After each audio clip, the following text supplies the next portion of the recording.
There we are, sorted. So, obviously, we were just talking offline, and you said that you'd never been pulled in your car, which is quite surprising because it's not the type of thing that flies under the radar.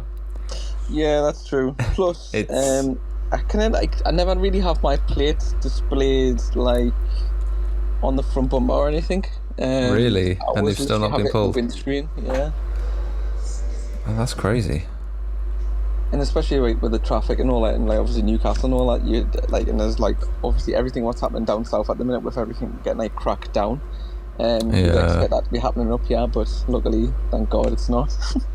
Anyway, after this podcast, so you're going to be pulled left, right, and centre. You can see it 100%. happening I've now. just jinxed myself on that. Yeah.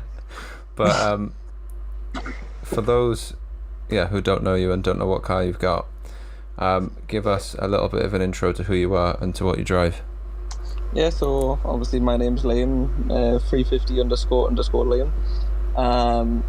I've got like a Nissan 350Z inspired top secret / Santa Works livery build. I built the whole entire livery on Need for Speed and then basically made it into real life. And yeah, just got some lovely Strom wheels on there, full Tomei system, pop charger, nothing too crazy because I think the 350 alone is like lovely. Yeah. But Yeah, I mean it's a stunning car. Anyone who's been, I guess, following us TLNTD on Instagram, like, definitely would have seen it on our feed 100%. Because we've been back and forth over Instagram for I don't know, quite a while now. Yeah, I remember it coming up on the feed, and it's amazing that you designed that livery in Need for Speed. Yeah, on a video game and made it in real life. Yeah, and then brought that to real life. That's awesome. Yeah, I mean I've still got like the pictures from like Need for Speed, so I'll definitely have to send them over after. Oh really? Oh yeah, podcast is please. done. Yeah. If you could. What Need for Speed was it? Need for Speed Unbound. Ah, nice. Yeah. But obviously what made us get the 350 in the first case, which was probably many people's wouldn't say the 350 is everyone's cup of tea, but playing Need for Speed as a kid, Underground 1 and 2, obviously Underground 2 being like Rachel's green 350. Yeah. When I was a kid I was like, one day I'm going to have a 350, and then the perfect opportunity came about and I was like, you only live once, why not? Yeah, no, 100%. No, I think, I'd love a 350. Not in a position to get one just yet, but I'm hoping that maybe in the not so distant future, because it's just an awesome car, and it's got that history right to Underground 2, and I love it. I need to play that game again soon just for the nostalgia. Oh yeah, the trouble is when you played it back then, what the graphics are like today, you thought it was like that back then, but when you play it now you're like, oh my god, like this is really sluggish. Yeah, it's it's a shame, but I don't know, they just need to like remaster it. I know they 100%. Everyone's on them. Need for Speed Underground 2 and Most Wanted. Like if they remastered those, yeah, that would be that would be amazing. But yeah, no, the 350Z is amazing, and obviously we were lucky enough to see it at Japfest in Silverstone a couple of months back. Didn't get to bump into each other. I think it was just so busy. Oh, 100%. It was like extremely busy, and it was at first, like when I first applied, I was supposed to be on the Secret Mafia stand, and then a crazy thing happened where Fast Car Magazine messaged and they were like, we've got an opening for you if you would like it, with soft detail in 99, and I was just like, yes, 100% yes. And then obviously it was on display, getting basically a shower. Yeah, it was getting a shower. That was. So if the car's rusted underneath now, you can pay for it. Yeah, be running that fast car, but no, it's awesome, and yeah, just seeing the livery, because obviously a bit inspired by Top Secret. So what made you go down that route then, in terms of like wanting to build, that sort of inspired top secret livery for this car. So what got us inspired by it was just like, I just remember like back in the day, like watching the D1 drift and all that with like top secret with the S15, and I was just like, wow, that car's like not just because it was like a gold, but like it just stands out so much. And I was just like, I don't want to like to say yes, this is like a top secret build, because obviously I would never be up that legendary status or anything like that. But it's obviously inspired by it, so I've obviously put my flair to it as well. And like obviously done my own style with it as well, so it's not just like a one for one, like I've copied exactly what the S15 had and stuff like that, because they do have a 350Z as well. But I was just like, right, I'm going to do my own take on it, like I said, because I want to be original. And again, you never really see I would probably say like a gold 350 in the UK. So I was just like, if I do this, then it's definitely going to be like a one of one, and where it's got like a Superleggera body kit on it, and it's obviously got loads of extras on top of that. So this, for the spoiler at the back, it's like a Nismo V3 spoiler, but then I've added the R32 rear lip on there, so it gives it more of a flare, and it's not like kicks up a little bit. Yeah. So kind of like at the back of it, kind of looks like a rally stage, but then the rest of the car kind of looks like drift car / race car. Yeah, no, it's nice, and I only wish, like, I wish I got more pictures of it. Like, I think because it was raining quite a lot. Like as soon as we got to Jazz Festival, a lot of people got like swamped in the areas. It was. The weather was pretty poor. Like it wasn't great, but yeah, it was good. So it was my first time going to Japfest. Actually, it was my first time at Silverstone. Yeah, so it was quite cool. It was all right. So it was, I think maybe like a 2.5 3-hour drive from where we are in South Wales. Because I think it was actually you that messaged to say, "Oh, BC Racing have given you free tickets." Yeah. And I was like, "You must be messaging the wrong person. I've got no idea what you're talking about." And then I saw the post. I was like, "Oh, damn." So shout out BC. That was pretty cool. But yeah, I think it was just a shame with the weather, because when we were driving up, the weather was pretty good from what I can remember. Yeah, it was like sunny. It was nice. But yeah, it quickly turned. Pretty bad. But it was great to see so many of the cars like yours that have been on our feed and that we've reshared, and people that we spoke to actually see them in person. I suppose like that's the thing with like the car Instagram stuff. Like you know the car, but you just don't know the person unless the person's uploaded a picture, I suppose, of themselves.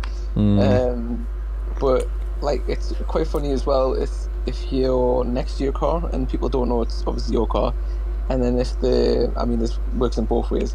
If they compliment the car, then that's really good. But when they talk bad about the car, it's just like, all right, okay.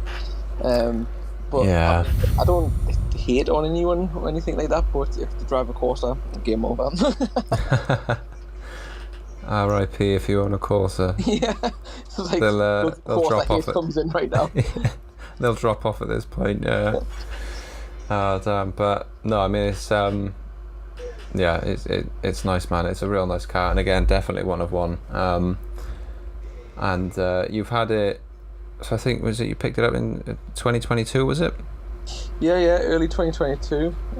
Car was originally blue. Like technically, it still is blue.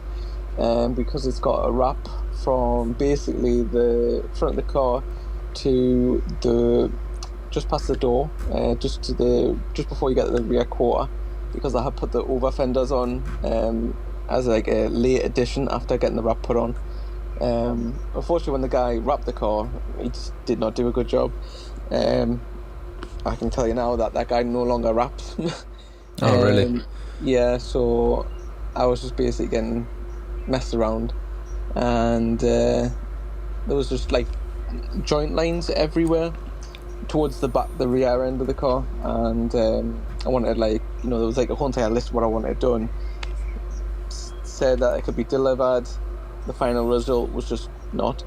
So when it came to adding the over fenders, I couldn't really reuse the wrap because the over fenders will still move. So a friend of mine, Lewis, who's got a blue 33, which I'll send over his like details once this thing's done. Yeah. Because he's definitely a good one to get onto the Oh, podcast. 100%. Just quickly on that as well. Mhm. Like, yeah, I mean, I will talk to anyone about their cool cars. So if anyone's listening, Oh yeah. 100%. And if you can recommend people, like, shout them out, all the better. But sorry, continue. Oh, that's all good. So yeah, so like Lewis had cut like my rear. I mean, the rear arches on 350s are like prone to like rust and stuff like that, or getting bubbles here and there. Mine was really clean, so I really shouldn't have done it. But I got them cut, and so the fronts that added an extra. The front fenders basically came off, and then the fiberglass ones went on, which added an extra 25 mil to them. And then for the rear, I added an extra 50. So obviously I had to get the wheels perfect to like now work with the new look, because I didn't want to like. So like the spacers and all that I have to run is 25 on the front, and then on the rear it's 50 mil spacers. Oof. But if I kept the original alloys on there, which was just like a reps or whatever, I was going to end up having to run like a crazy spacer to the point where it would just be dangerous. Yeah. But yeah, so then the rear end of the car ended up getting like a full, like I had done all the paint myself, because I was trying to like match the paint to the wrap, Right. which is hard to do when you're like trying to like do that, if anyone's experienced that before. But yeah, I think it turns out pretty well. Like when the sun hits the car, you don't really notice it that much, but when it's like all cloudy, you can definitely tell it's different. But I think it kind of goes with that drift car look. Like, Yeah. all drift cars aren't like perfect show car / everything perfect spec. Like you're gonna have like little bits here and there. You know, it's like a little more stories or whatever. Like it's got like a story to tell. Because I wouldn't never be one of these people that, you know, I mean, you probably see it at a few shows where the car's absolutely like perfect spec, everything. It looks absolutely beautiful. The paint works perfect, but it just gets garage stored and it only comes out on a trailer and then gets dropped off the shows. That's not a car for me. No, 100%. Yeah, it's. I mean, I was going to say, how often do you drive it? But by the sounds of it, Oh, that's my daily every car. day. Yeah. So seeing that flying around Newcastle is a good spectacle. Yeah, I mean, it's an amazing daily, and it's great what you say about the wheels, because obviously you've got the mismatch from the front. So what inspired us to do that was again another Need for Speed Pro Street. So when you first played that game, like it was two odd, like different offsets with the wheels and all that. I was like, oh, that would be so cool. And I think the way that I picked the wheels out and stuff like that, obviously Strom's got like a crazy amazing website, where they've got like the ideal, like it's not like extortionate money either. It's like really like, you know, reasonable price. And obviously you can do like a package deal as well, so you can get tires and all that included. Oh, really? So you don't even need a hunt. Yeah, so everything's all like, so the tires get put onto the alloy, so you're not having to like mess around and go and find someone where they might run the risk of like damaging the wheels or whatever. If it's done by them, then it's perfect. Oh, well, I didn't know they did that. That is so convenient. That's epic. Obviously, what's really good as well is like, so when you're picking out the wheels what you'd like, they've got like a drift bundle as well, so you get like 8 alloys for like a set price or whatever. But obviously that's a much better deal than buying like separately, if that makes sense. Yeah, because they work with a lot of the drift boys, don't they? I know they've got them on Bagsy's R35, drift games and everything like that. Yeah, Bagsy. They're proper. I know what I'm going to be doing after this podcast. I think playing around on their website and just having a look at wheels I can't afford. But no, it goes so well on the car. And again, I think it's got those nods to that sort of drift spec as well, right? Like it's super clean. So when you bought the car, obviously you picked it up in 2022 and it was blue. Like, Yeah. was it Blue. completely stock, like standard? Yeah, completely standard stock. I think originally 279 was the horsepower. Now it's at 310. Yeah, Would like to get that up eventually. Like, I mean, it's not a guarantee. It's not like a must to yeah, like 500 plus. But that's like turbos and everything. So like a lot of people that have seen the car, and so I put like a placement intercooler at the front because the intercooler slash radiator what's there originally. I mean, it's okay, but if you want to give it that look, you can mount a intercooler and you don't have to have like the pipes connected, but if you want to add the pipes just to give it that look, like a lot of time people like go function over like actual, desire of what you want with the car. So when I yeah, put that intercooler in, obviously, again, I mean, I've stated this a lot to people when it comes to car shows and all that, when they say, "Oh, but it's not connected properly." Well, it's actually not connected at all.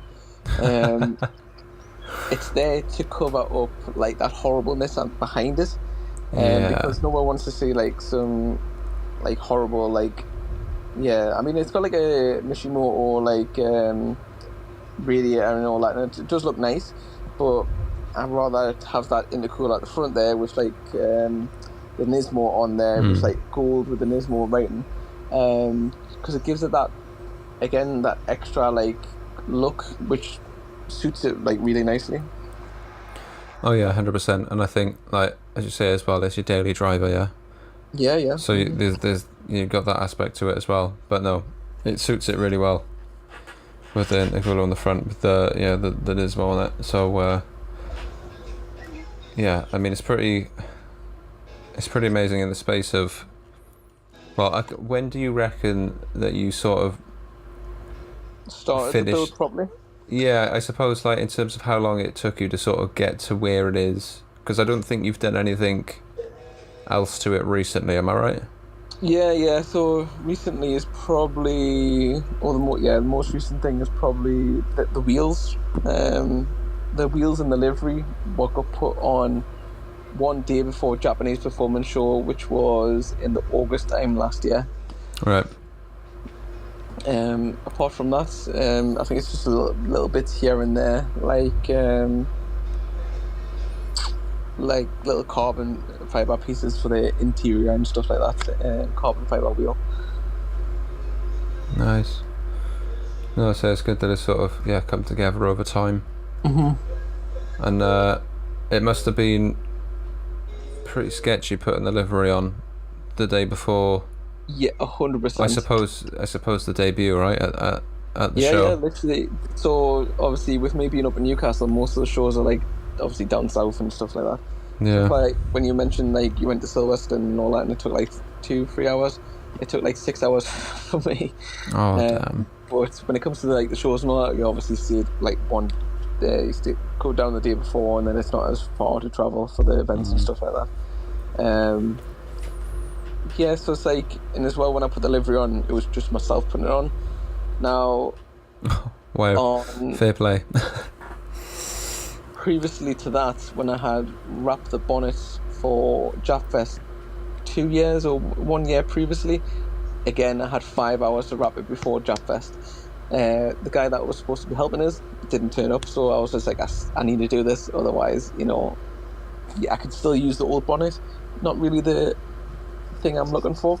Yeah. I mean, like, obviously I'm not like god at wrapping in the slightest at all.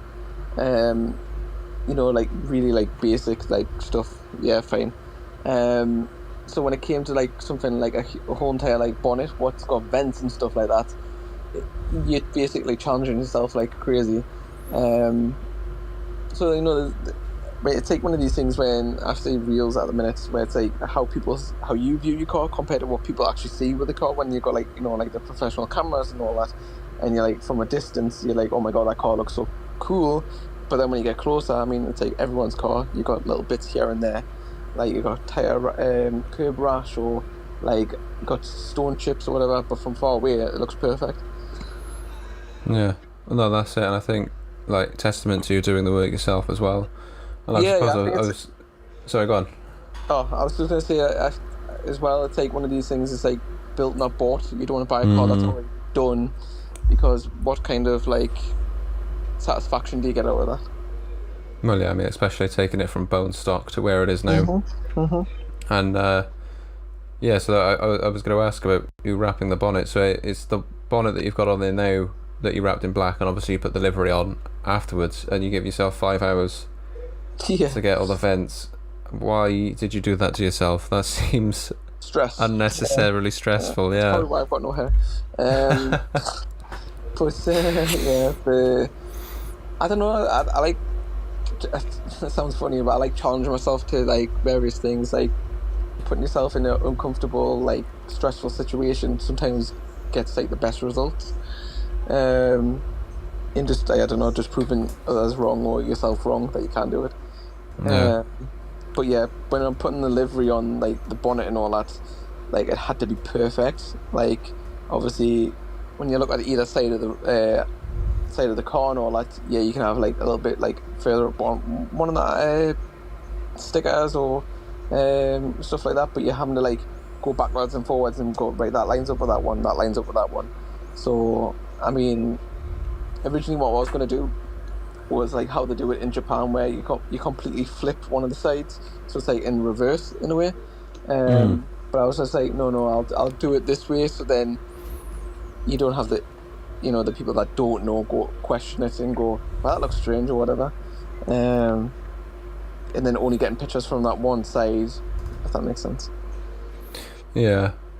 Yeah, because then you'd have to flip it again in Yeah, editing, which is a bit of a ball ache, I guess. But no, I mean, there's so many stickers on there though from that. I yeah. mean, how long? How many? I I'm think I assuming it started took at you. 6. Started at 6 in the morning putting the livery on. I think it was Yeah. like maybe 8 at night when I finished. Luckily, it was like a very bright time of day when I was doing it.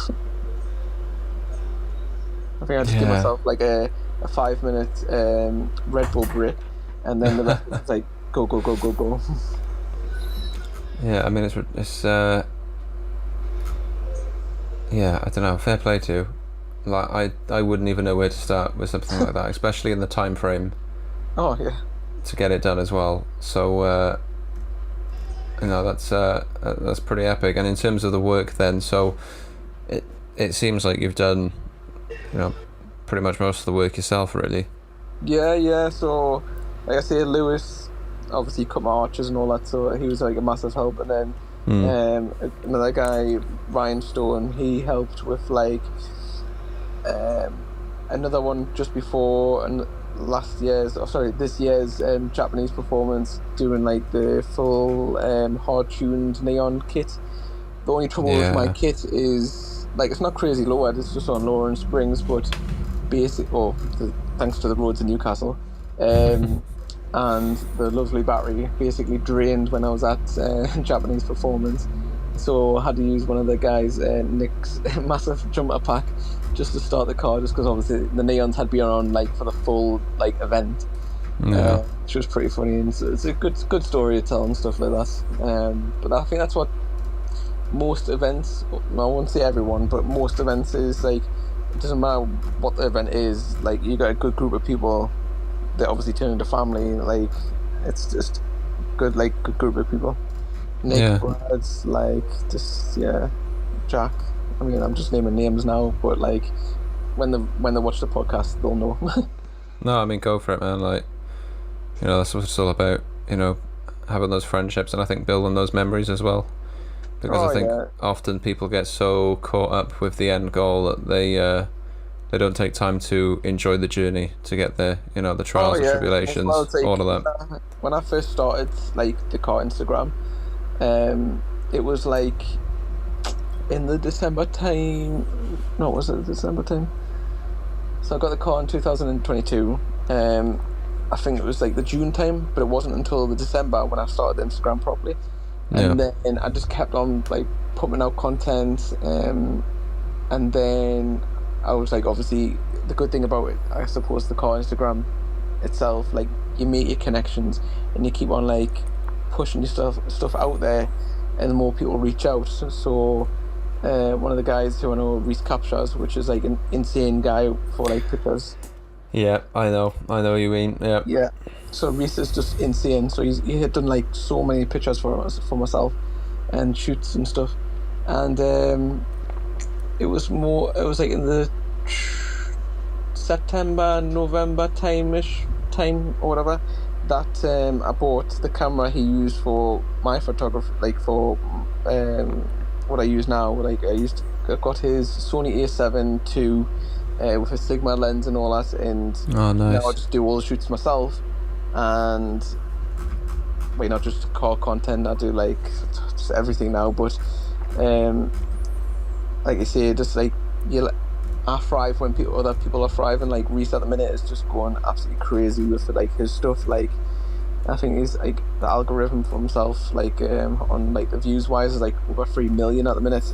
The cars he's coming out with is just absolutely insane. Like and he's a really nice guy as well. He's not one of these ones where he's got loads of followers and he like changes. Like he is like the nicest guy you can come across.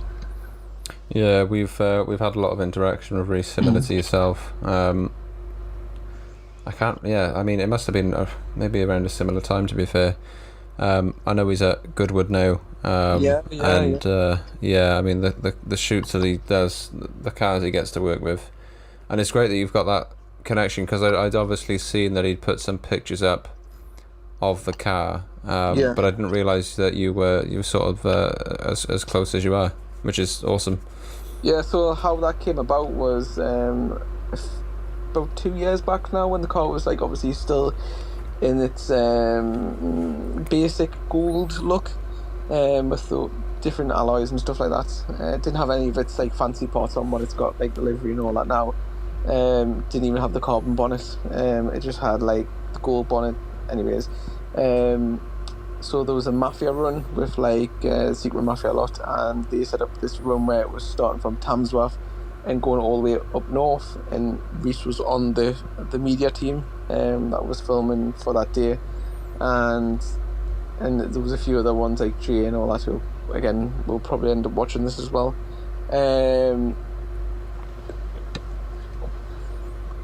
And so basically from that interaction, from when we originally had done that, like sparked like so many ideas and just everything really. Yeah, no, I mean it's it's great that you've built those connections, and I say it's I mean, I've got to get up to Newcastle. I don't know, I think it's like something ridiculous, like 6 hours. But yeah, I need to see it again. When it's not being soaked, like it's no, it's such a nice car, and like I think 350Z is probably one of the more achievable dream cars that I think most people have, right? But yeah, like myself included, it's it's such a nice car. I've never sat in one, let alone drive one, so yeah, it's they are epic. Boyhood car right there. Yeah, I think if I was to ever like change the car, because I was like having a heavy debate on changing. Yeah, because I think you put up. With everything that's been done with the car, like obviously a selling point of view, like the margin goes a lot smaller because not everyone wants to buy a 350 that's been done up like that. Yeah. And then I suppose if they end up buying it, it's not like, I mean, they could probably end up ripping the livery, did it off, because it wouldn't be my car then. But like, that's what I mean. Like, if you buy the car like stock looking or whatever, and then doing it up yourself, and then somebody else buys it, then if they go and do like, I suppose, stupid stuff, people still think it's like your car or whatever. Yeah. No, I mean, I suppose, especially being iconic as it is as well, like, you can see how that would be a pretty big problem. Like meeting like so many crazy people, like again, like Rob Skyline, who's got like the Paul Walker's like skyline. He's like, again, the nicest guy ever. Met him at Petrolheadism Underground, where Craig Learman was there, who like directed the first two Fast and Furious movies, and he signed the dashboard and everything, which was just, again, I mean, I'm not going to tell you this like in chats and stuff like that, but like at that alone, I was just like, wow, like my growing up in childhood and then having this guy that basically directed or like stuff like that, it was just like insane. Yeah, that must have been pretty amazing. So how did that sort of come about then? I'm assuming Rob was the middleman there, having the R34. Yeah, so like Rob was there, quite a lot of them, who's got the iconic like Fast and Furious cars and stuff like that was there. Yeah. I was basically parked opposite Rob, because I stopped down the day beforehand. Obviously the drive from Newcastle to like Wembley was like 6-7 hours. So basically just stopped like 5 minutes away from the event. Got there super early, parked up, cleaned the car down. Again, this is before the livery and this, that, and the other. And to see Craig was walking around, he was signing the dashboards for like Rob's and all that cars and stuff. And then he walked up the opposite side where my car was, talking, very nice guy. And then it just sprung about. He was like, do you want us to sign your car because it looks really cool? And I was just like, wow, this guy that's directed, like, he's signed all these other cars and he's came across and said that to mine. Like, I was just like mind blown because he didn't sign anyone else's dash other than obviously the Fast and Furious cars. And then obviously when he was signing the dash and all that, I was like, right, I'm going to take a picture whilst he's in the car because I don't want people to say, oh, you've just done that yourself. Yeah, that's super nice guy. And again, I think it's like being in the car community, it brings you out your shell if you are shy at the beginning. But yeah, you come out your shell and stuff like that. And then like ever since that happened, like my social like media and stuff like that, like or connections, like went crazy. So like obviously with the car having Santa Works on there, who like John, who owns that, most of the, you know, like I'm affiliate / like ambassador for Santa Works, and I call it Sato Works, but they call it Santa Works. And again, just nice people, but obviously they're like all the way down south. Oh, is it? Yeah, so like they've got like a new unit opening up soon, which again is still down south, but you don't mind making the trip because you make, again, good friends and all that through being in this community. Oh yeah, 100%. I suppose with that new unit opening, can we expect a bit of a opening day meet? That's all I'm going to say, craziness. Right, so I need to find out the address and when this is, and we'll see how far away it is, but yeah, I mean, I'd love the opportunity to see your car in person, especially again, and again, more of these icons that are on on the feed. Like John's like S15, that's like, so at the end of like Tokyo Drift, you got that S15. It's basically an inspired version of that. It just looks so amazing. No, it's epic, and I suppose it, like, to have, you know, to build this with, you know, I suppose the Japanese drifting scene, obviously at the point it was, you know, I suppose, I don't know, I mean, could you say, I suppose you said it there, like Tokyo Drift inspired, that sort of thing, right? Yeah, 100%. Like Tokyo Drift is like my favorite movie of all time. Oh yeah, I think I can agree. I think there's plenty of other people that do as well. So to have someone that's sort of worked in that space, I mean, I don't know, do you think you'd ever get rid of it because of that sort of, that memory, that value that it's got sentimental for you now? See, I keep on like debating, going yes and then no, then yes, then no.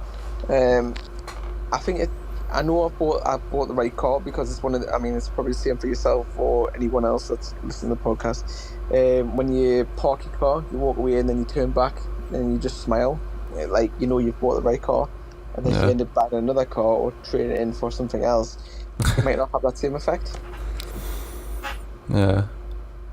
And I suppose maybe if you weren't to get rid of it, right, but if you had maybe the opportunity to get another car, what would you think you'd get? Would it be? I'm assuming probably be Japanese as well, right? Oh yeah, keep it Japanese. So, um, so there's always been another two. That's always been deer that I would love to have. Obviously S15 would be the go-to, and then an RX-7. Oof. I love the rotary, love the noise, love everything about them. S15s, love everything about them. Like, I mean, a lot of people that's in the community probably watches like the same car YouTubers slash everything like that. So like Yeah. the S15 stuff for myself when I'm like on how much I love it is like there's a guy called Samet across in Japan. Right. Or Tokyo. He's got like a D1 drift car, and he competes and stuff like that, and just good content. Like you got your Matt Armstrongs, which Yeah, of I course. just love watching Matt Armstrong. Like he's from how he started and like basically on his driveway slash like companies like car park to what he is now is just like mental. Like on how much like a community can grow from stuff like that. Oh yeah, 100%, 100%. But yeah, I mean, I think we were talking a couple of podcasts back about like Matt Armstrong, and again that growth, and obviously where he is now in just terms of like buying all these wrecked cars, and then it's the life to live, right? I mean, it's epic 100%. stuff. If you got, I mean, it's not even one of them ones like, oh, if you got the money, yeah, go 100%, go for it. I think if you got the drive and the passion for it, Yeah, go for it. you can make it happen. Yeah. It's all good having the money, but then if you got no passion or anything behind the cars, what's the point? Oh yeah, 100%, 100%. And I think that comes down to, I suppose, that talent and you know, Like, just getting stuck in. One of the guys that's in this secret mafia group and all that, he's called Darius, who's got a chrome blue. I think he might have been advertised on the Instagram and all that. A chrome blue RX-8 with a BMW engine, which is just absolutely insane.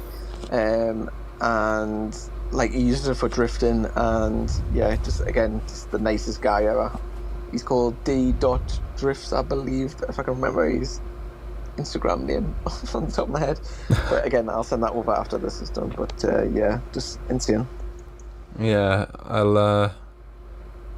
mean, I don't know. I've probably seen it, but a BMW engine is quite unique in an RX-7. For a drop car. Yeah, you've got a bit of a crossover there, right? So some purists would probably be quite upset with that. Yeah.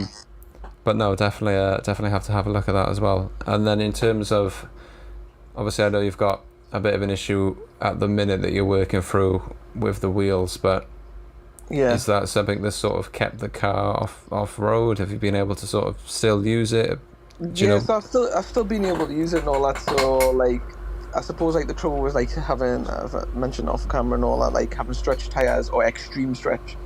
You run the risk of, if you hit a pothole or you do this, you can like rip it off. It's like the bead and all that. Yeah. And I was like traveling like 70, and literally getting pulled to the left hand side, like on a Spain road and all that. Like it's just not a nice thing. No. And then being able to luckily still have my old set of wheels where I had bought after getting the car and stuff like that. Yeah. Slapped one of them on, which was crazy, because then when I took the actual wheel itself off, in seeing like on how much damage there actually was to the wheel, I'm very lucky to be alive to be fair. Yeah, I mean, can remember seeing the pictures of it, and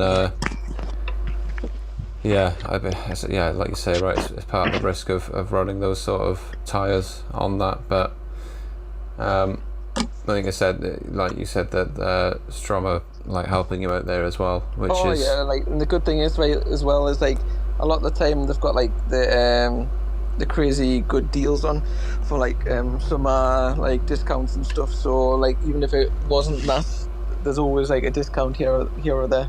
Yeah, no, fair play to them.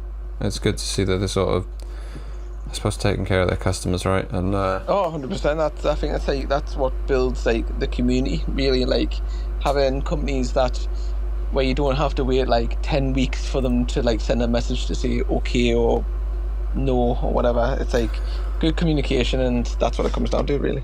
oh yeah, communication, social media, that sort of thing is massive for like, so maybe not as much now, but obviously at one point massively undervalued, and it's good to see that they're sort of picking up on that. But in terms of like what's next then for the 350, obviously you mentioned that you'd quite like to put some turbos on there, not be all and end all to get the horsepower up, but is there anything else that you're thinking about doing to it, like in terms of the exterior now? Do you think you're sort of done, or?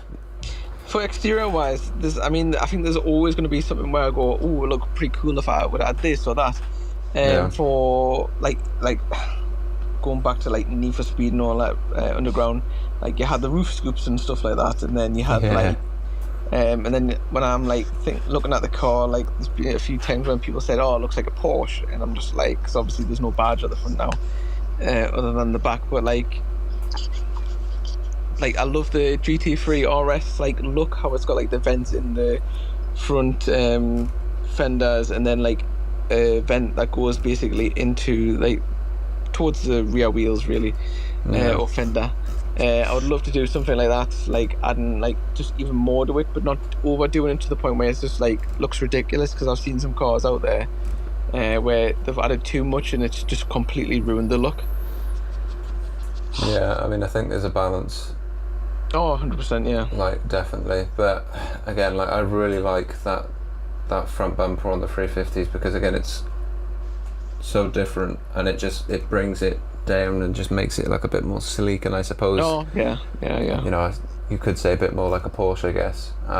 So when I came across that kit originally, obviously, like I say, it was a Superleggera kit, and there's only like me and another guy, he's called Paul, who's got like that kit in the UK, unless there's others that don't have social media or anything, but never seen another one other than Paul's who I've seen at Jockfest, which was again really cool seeing him. And yeah, it's like a very unique kit, because it gives it that extra like flair and all that compared to the standard like Nismo kits, which I mean, again, the Nismo kits look good and all that, but like adding that extra bits and pieces here, like definitely does give it that cool / race car / drift car look, which is obviously what I was achieving. Well, that's it, and I think you've definitely nailed it. I mean, even with the other bits like you've done, you've stuck that extra lip on the back spoiler from the R32, and you've sort of, done that mix match of the wheels and other bits that you've put on there. I mean, you've definitely hit it. It's definitely the type of thing. Like some of even the standard stuff like canards and stuff like that. I think add like different flares. Obviously, that the canards like came with a kit and stuff like that. And then I was looking at even like different ones and stuff just to give it even more flair, but you don't. Again, it's one of them ones you don't want to add too much to the point where you're like, what is even this car? Well, no, that's it. But then I suppose you do it to how you want to look, like. Ultimately, at the end of the day, it's your car, and I think a lot of people get caught up in that, and not being. Yeah, I suppose maybe not being bold enough and just saying, this is my car, I'll do what I want to do with it, and obviously you've done that. Because I think as well, it's like a lot of people like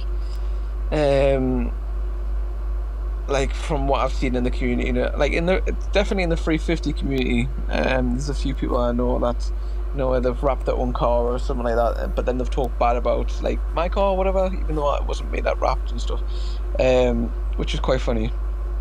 I mean, obviously, I'm not going to mention names and stuff like that because I'm drama free. But it is quite funny with the way some people go on. Like, it's like their cars must be like that's all they care about and stuff like that. So if someone talks bad or about someone, like it makes them feel better, or whatever.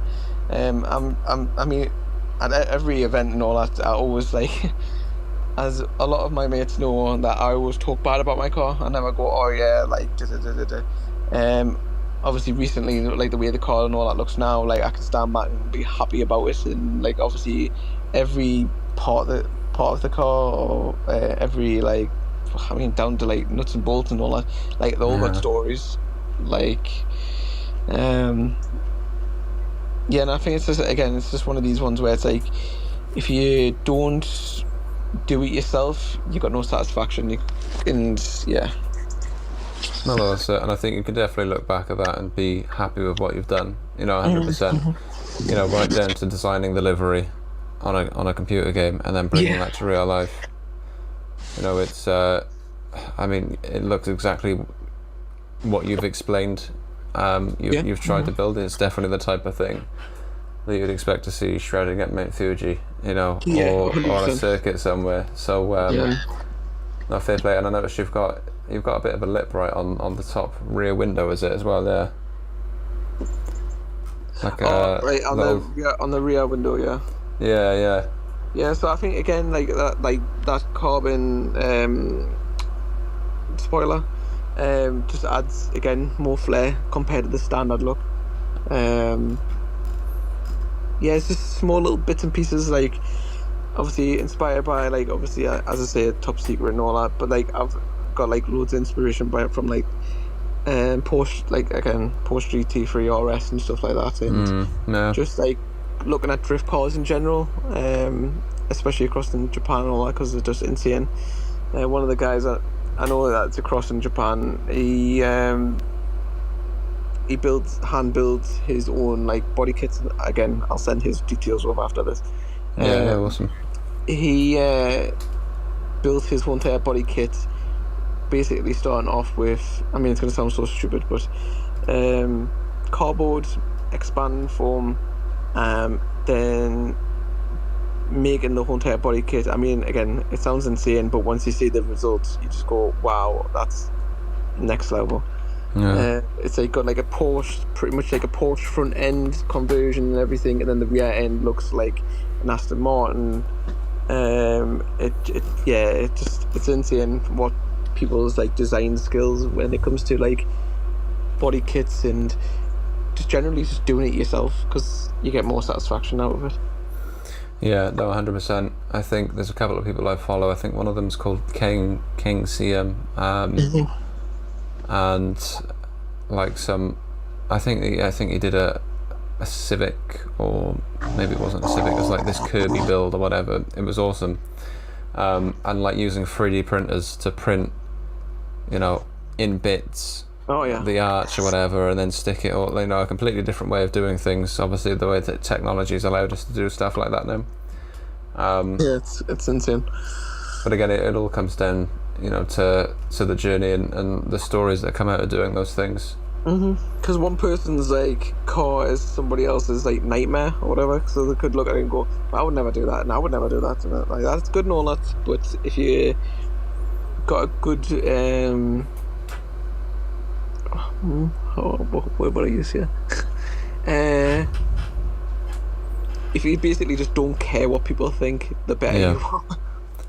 No, that's the best way. Again, because I think to your point earlier, I think social media, again, is a bit of a double-edged sword, right? Because on one hand, you've been able to build these connections, again, with the people that you've named so far that have stood out. But then on the other hand, there's always people that want to sort of, just talk crap, right? Just talk nonsense and bring people down for their own satisfaction, which isn't cool. But I don't think we're ever going to escape that, unfortunately. But no, I mean, you should be super proud. It's like one of them. It is one of them ones where if you're thriving and someone else doesn't like that you're thriving, if you don't get along with them, it fuels their fire even more. And surely what they should do is, instead of using that fire and just like getting angry because, I don't know, like the car is not getting the attention what they think it should deserve, they should just use that rage or fire and just create something that hasn't been done before. Yeah, that's it. Use it as fuel instead of going on social media about it, I suppose. But no, I mean, hats off to you. You should be proud of this, especially like with all the wrap work and everything. Like, it's an epic build. So fair play to you. Well done. But yeah, having said that, I think obviously I know you've shouted out a lot of people So I suppose I'll give you the floor now. If there's anyone else that you want to shout out, any sort of final shout outs, businesses, brands, whatever, that you can think of. Obviously, I don't want to put you on the spot because you've already named quite a few people. Yeah, I think I've named most of the people. And like I say, like the start of this journey or this car community, you don't expect to. You're gonna meet people and stuff like that, but you don't expect the connections to go as good as they can go.